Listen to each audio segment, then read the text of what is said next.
Hello Internet friends, this is Tim Schrock from Design Build Solutions coming to you today with another Tech Tip Tuesday.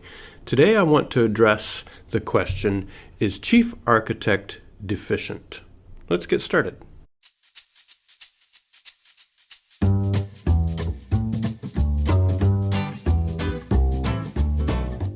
So I've been seeing several comments recently from new users on public forums stating that Chief Architect is deficient.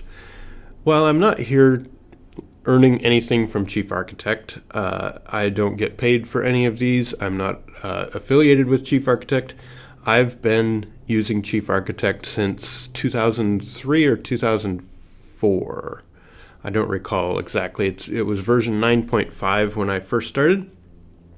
I love Chief Architect in the terms of it does what I need it to do, and I make it do what I want it to do. But I want to address this notion that Chief Architect is deficient. First of all, could Chief Architect do some things much easier? Probably. I envision a lot of things if I would, click on a button and make it do exactly what I want it to do. That would be lovely. But right now it doesn't, and so the challenge is for me and for you as users to make Chief Architect do what we want it to do with the tools we have been given. One such example is fireplaces. I know this fireplace is an old tool that they're probably moving away from, but so far in version X12 they're still using it. So I dropped in a fireplace, and let's go back to the default here. When you drop a fireplace in a wall, by default, that whole object is the same material, whether inside or out. Now, I have drawn a, let's move this over here, and you can see that fireplace right there that's part of the living room, or in the living room. It's the white brick, which doesn't work for the model. You've got many cases, right, where a fireplace is painted inside a different color from the outside. You also have cases where the hearth is a different texture than the fireplace itself, or maybe this face of the fireplace is a different texture than the firebox itself. Would it be lovely to open this fireplace specification and control the hearth material, the firebox material, the face material, or the interior material versus the exterior material? Absolutely, it would be lovely if I could do that, but it doesn't do that. So what I'm going to do, or what I have done so far, is I built a polyline solid with this shape. I used an elevation right here to draw the shape. I changed it, converted that into a polyline solid on the fireplaces layer, and gave it the red brick material. From the interior, I'm going to open this and give the hearth depth of 0. And then I can go to my floor plan and build a floor material region. And I'm going to make that exactly 57 inches wide, and we'll say 15 inches into the room, 57 inches wide. Oh, I don't need that exterior camera view. Now it's, I can still see a bit of that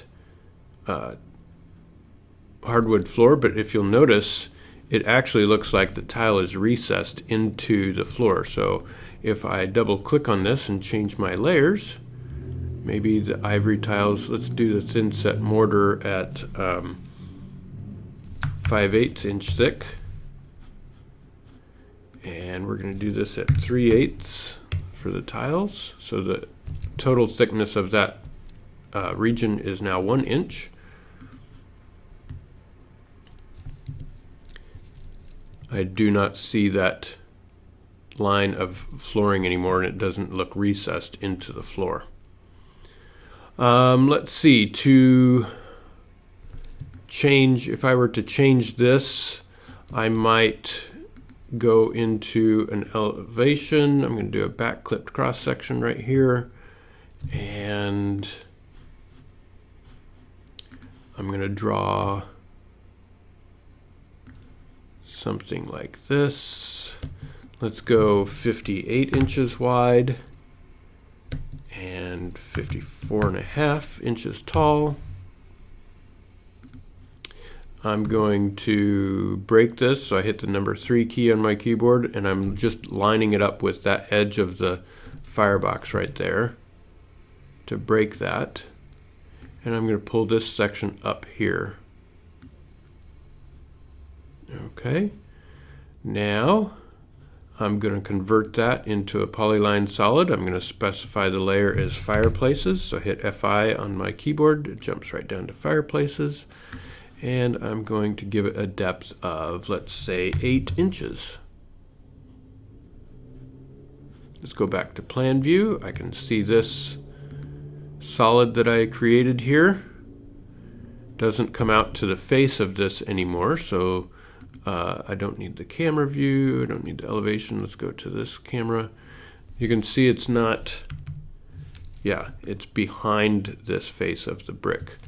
So let's turn that off, Shift F6 on my keyboard so I can see the plan and the camera at the same time. Now this solid is an entity that I can center on the fireplace. I can move it. I'm going to move point to point here, and I'm going to bring that out with my control key or command on a Mac.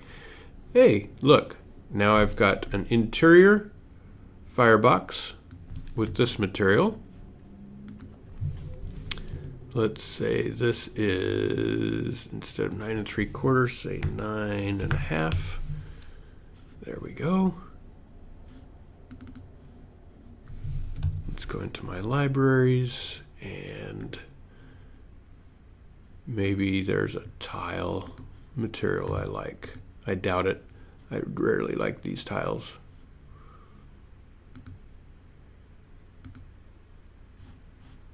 We'll do a dark slate dark tile. There we go.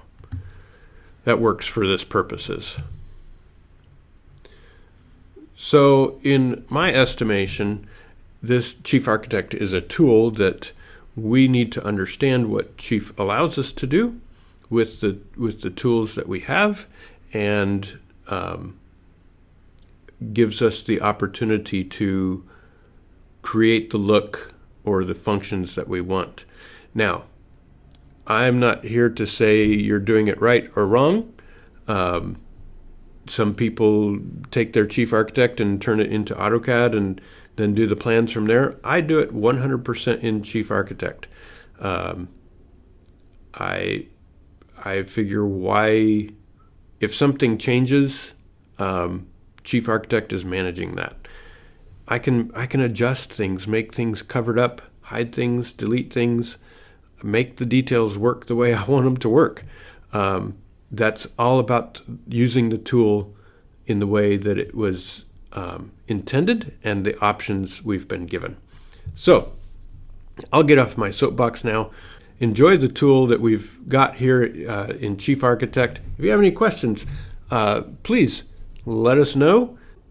Do your research. There's a lot of videos on YouTube. There's a lot of videos on chiefarchitect.com. So many more videos than I ever had when I was given, 5-6 tutorial DVDs back in version 9.5, and they keep coming with more tutorials, and it's fantastic. So thanks so much for watching. Drop a like and subscribe. Have a wonderful week. Hope to see you next time. Bye-bye.